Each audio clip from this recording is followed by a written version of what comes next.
Welcome to Democracy Now!, democracynow.org, The War and Peace Report. I'm Amy Goodman. Iran's reached an historic nuclear deal with the United States and 5 other world powers, capping more than a decade of negotiations. Under the deal, sanctions imposed on Iran will be lifted in return for Iran agreeing to long-term curbs on its nuclear program. We'll go to Vienna for the latest on the nuclear deal after headlines. Greek Prime Minister Alexis Tsipras is facing protests from members of his own Syriza party after accepting harsh austerity measures in exchange for an international bailout. In order for the deal to move forward, the Greek parliament must accept pension cuts and other reforms by Wednesday, 10 days after voters rejected similar reforms in a referendum. Hundreds gathered in Athens Monday to protest the deal. Prime Minister Alexis Tsipras and his government betrayed the Greek people. He asked them a question. The Greek people answered, so what we have today is a betrayal. It's bordering on a coup, if not actually a coup, and this coup was not brought about solely by Brussels, which said, we don't care about your referendum or your mandate against austerity. The coup was also brought about by the government. Members of New York's Puerto Rican community rallied Monday to protest a meeting between Puerto Rican officials and creditors over possible austerity measures to address the island's financial crisis. Among those at the meeting was former International Monetary Fund official Anne Kruger, who's backed cutting the minimum wage below $7.25 an hour and slashing subsidies for the University of Puerto Rico. Protesters gathered outside the Manhattan offices of financial giant Citigroup, where the meeting took place. My name is David Galalza, and I live here in New York City. I'm Puerto Riqueño, and my parents and my family live in Puerto Rico. I'm here with a bunch of other Puerto Riqueños from the diaspora, from all over the city and different parts, in solidarity with the people in Puerto Rico who are saying in one clear voice, no to the austerity plans being proposed by a former IMF official by the name of Anne Kruger. And we're also saying no to the austerity plans being pushed by the hedge fund owners and the managers and the banksters that created similar situations in Greece, in Spain, and even in this country.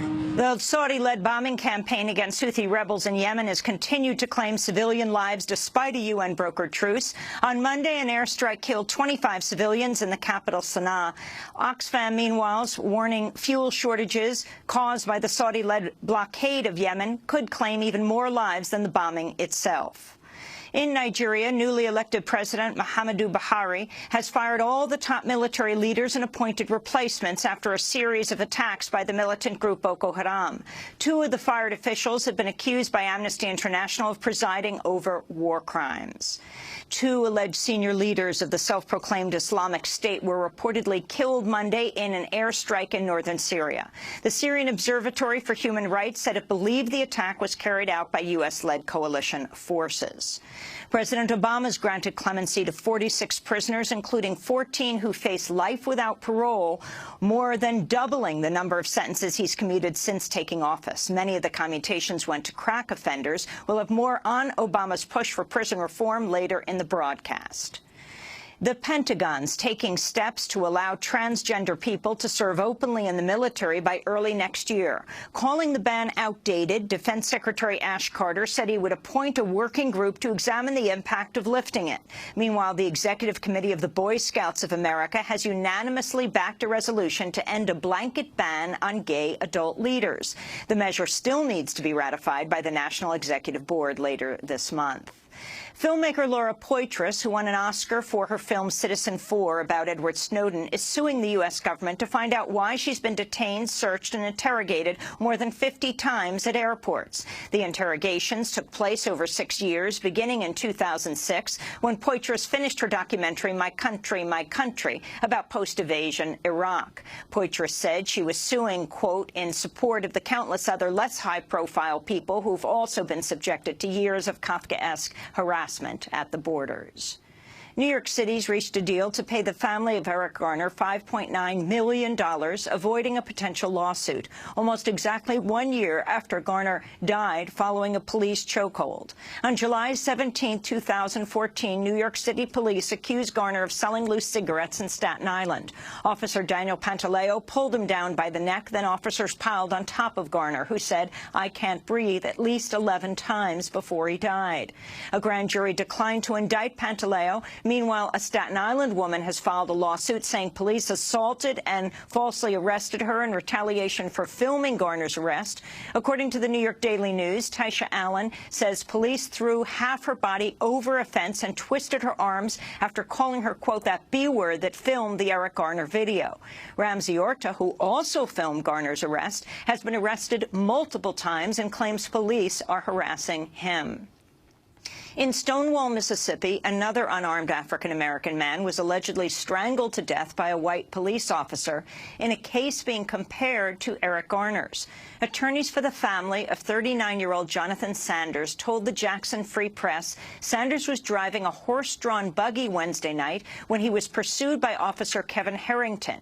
After Sanders was knocked from his startled horse during the pursuit, Harrington chased Sanders, grabbed a headlamp around Sanders' neck, and put him in a headlock. Witnesses said Sanders repeatedly told the officer he couldn't breathe, but Harrington kept him in the headlock until medical help arrived up to 30 minutes later. Mississippi authorities are investigating Sanders' death. And the civil rights activist, actor, author, and judge Darmi Bailey has died at the age of 73. Bailey joined with fellow African-Americans to buy the Lorraine Motel in Memphis, Tennessee, where Dr. Martin Luther King Jr. was assassinated, and turn it into a national civil rights museum. In 2007, I interviewed Darmi Bailey on the balcony outside room 306, where Dr. King last stood.